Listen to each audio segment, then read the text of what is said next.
ó tó ọjọ́ kíni ó tó ọjọ́ tírì ẹ tí mo bá ṣe máa ń ṣe lójú pópó la wà lónìí kí la máa ṣe lójú pópó níbi tá a ti máa ṣe kíni tá a ti máa wá fi ọ̀rọ̀ jómitóró ọ̀rọ̀ pẹ̀lú àwọn ọmọ Nàìjíríà tó ṣe kíni tó rẹwà lónìí ìbéèrè tí a fẹ́ wá bẹ̀rẹ̀ lójú pópó ni kí ni nǹkan tí ó dùn mọ́ yín nínú àbí kí ni nǹkan tó dára jù lọ nípa pé a jẹ́ ọmọ Nàìjíríà mo mọ̀ pé inú gbogbo yín náà ló dùn láti jẹ́ ọmọ Nàìjíríà bínú tèmi ṣe dùn láti jẹ́ ọmọ Nàìjíríà rere orúkọ tèmi kò tí ì yí padà Olúwafẹ́yìfúnmikẹ́ ọmọ Adéwọlé náà ni ẹ má yí kó ń bẹ̀ Orísun TV ni ẹ má bá wa ká lọ.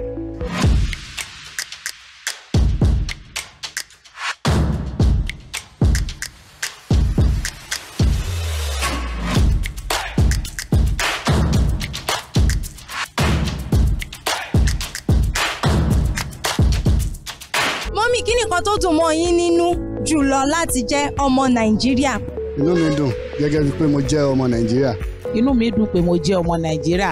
Ó dùn mọ́ mi nínú gan pé mo jẹ́ ọmọ ìlú yìí o. Mo dúpẹ́ lọ́dọ̀ Ọlọ́run pé Ọlọ́run kà mí yẹ pé ọmọ Nàìjíríà ni mí. Because Nàìjíríà ìlú tó dáa ni. Nǹkan tó dùn mọ́ mi jù ni pé mo jẹ́ ọmọ Yorùbá, ọmọ Oòduà.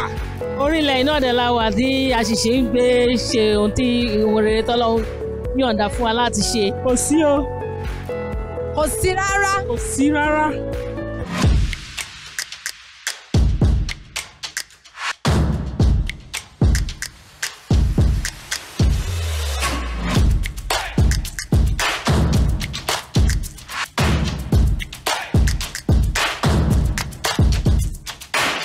Ẹ̀yin tèmi nílé gbogbo pátápátá lẹ ti gbọ́ lẹ́nu àwọn ènìyàn. Àwọn kan ní inú àwọn dùn láti jẹ́ ọmọ Nàìjíríà nítorí pé kí ni àwọn jẹ́ ọmọ Yorùbá, àwọn kan nítorí ìlú náà rẹwà, àwọn kan nítorí pé a ní àwọn nǹkan tó dáa ní ìlú Nàìjíríà oríṣiríṣi làwọn èèyàn sọ. Ẹ̀yin tèmi tẹ́ wà nílé náà ẹ kàn sí wa lórí kíni lórí ẹ̀rọ ayélujára wa lórí Instagram @Orisun TV kẹ́yìn náà sọ kíni nǹkan ẹyọ kan tó dá yàtọ̀ tó dángájá tẹ́ nífẹ̀ẹ́ sí fún bí ẹ ṣe jẹ́ nínú bí ẹ ṣe jẹ́ ọmọ Nàìjíríà. Ẹ̀yin tèmi nílé kò ní ju báyìí náà lọ lórí lójú pópó títì ní títí dọjọ́ míì tá máa ṣe kíni tá máa fi ìfẹ́ ọlá àti ayọ̀ tún máa pàdé lójú pópó. Orúkọ tèmi kò tí ì yí padà Olúwafẹ́yìfúnmikẹ́ ọmọ Adéwọlé náà ni èmi ni màmá wá ẹ̀yin ni màmá bá láṣẹ lọ́wọ́ Elédùmarè ọba ire o.